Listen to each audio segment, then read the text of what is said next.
shifting from Dave Holli's professional achievements, talking now about the impacts he's had on the community, specifically in the west end of Marquette County. He helped build the U.S. Ski and Snowboard Hall of Fame, pretty iconic building in Ishpeming. So what went into that process, and why was it important to you to establish this, to get this building up in Ishpeming? Well, you know, the old ski hall was up on Mather, if you remember it, close to the Alqual. Right. Yeah. And we wanted to put up a new building. We didn't want to spend a lot of money there. So every time I drove to the intersection there where the ski hall is, that used to be quite an elevation with a bunch of billboards around it, Don. You remember those? Oh. Yes. And I would sit at that intersection and I'd say, there's the place to build a ski hall. Yeah. And so, I started working on it. Who owned the land? What were the leases on the billboards? Met with the advertising company, and we finally acquired the property. And then we had started to work on it. But prior to that, we had to design the building. And I think we should have a national architects contest. Well, lo and behold, it was like $50,000 just to register. So we decided to go for kind of a regional architects contest.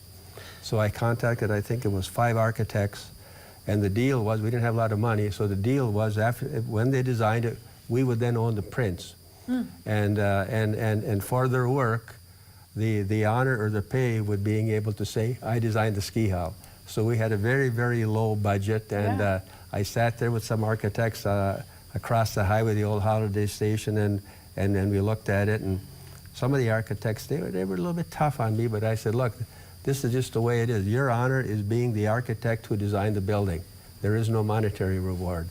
And it really is such a unique building with, I mean, it looks like a ski jump. Yeah, it looks like a ski jump, yeah. So we got building, and we went through the process, the design. We looked at, I don't remember how many different designs, and we had a committee take and select one. And of course, we had a great group of volunteers there led by Bert Boyum, which a lot of you folks know, and he was very well known. Don knows him very well. They worked for Cliffs.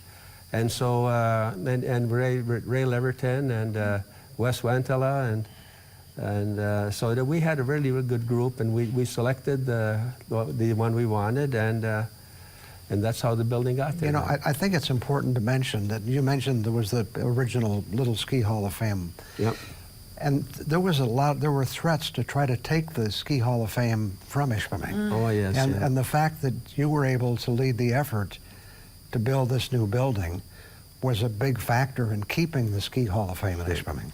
Yeah, and also Bert Boyum was really active in that too. But yeah, there was an effort made to move it out to a bigger ski area, and they really felt that, you know, we're a little town out of the way in North America. And however, you know, the fact is that the National Ski Association was founded in Ishpeming. So it's the roots of organized skiing do come back to Ishpeming. Yeah. And it was the Ishpeming Ski Club that really was the big push for it. And that is an organization that you have done a lot of work with, and you have done a lot of work with the ski jump over at what is it called? I still call it Suicide Hill. I know it's not called that anymore. The UP Nordic Ski Complex? The UP Nordic Ski Complex. Always be Suicide Hill to me. But you were instrumental in getting, you know, the work on that it needed back then. Yeah, well, back in 1 year, there was some damage done to the early in-run, the scaffold.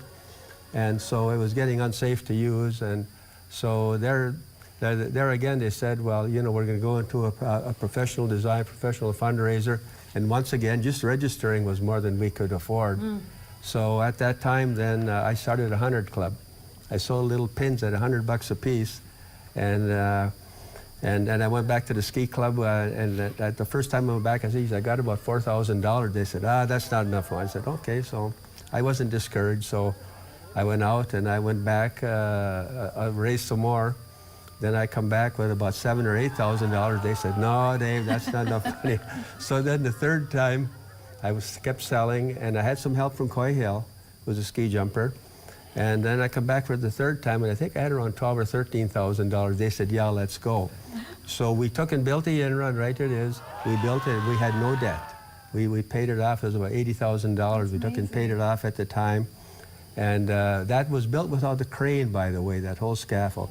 No big crane to put the steel in place. Wow. The iron workers were very, very generous with us, and they built what you call a gin pole. They just told us to get 3 2x8s 16 foot long, and they nailed them together, and then they stood them up with some cables holding it up, and they put the first set by hand, then they put the gin pole up on the first set and raised the second set, and they just, so that place was built without a crane. Wow, that's up by the incredible. scaffold, yeah. Incredible. Yeah, it sounds like truly a grassroots effort to it make this. It was really an education for us. These ironworkers come to, we said, well, how are we going to do this?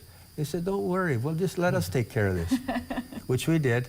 And there were some very generous ironworkers from out of town, come from down south. I don't remember where Red Rockley or Bob Densmore came from, but someplace down around Tennessee or something. And so the ironworkers, we couldn't have done it without them. That's amazing. Well, we have to take another break. We're going to come back and wrap this up and send you on your way with that. Okay. Okay, we'll be right back, you guys.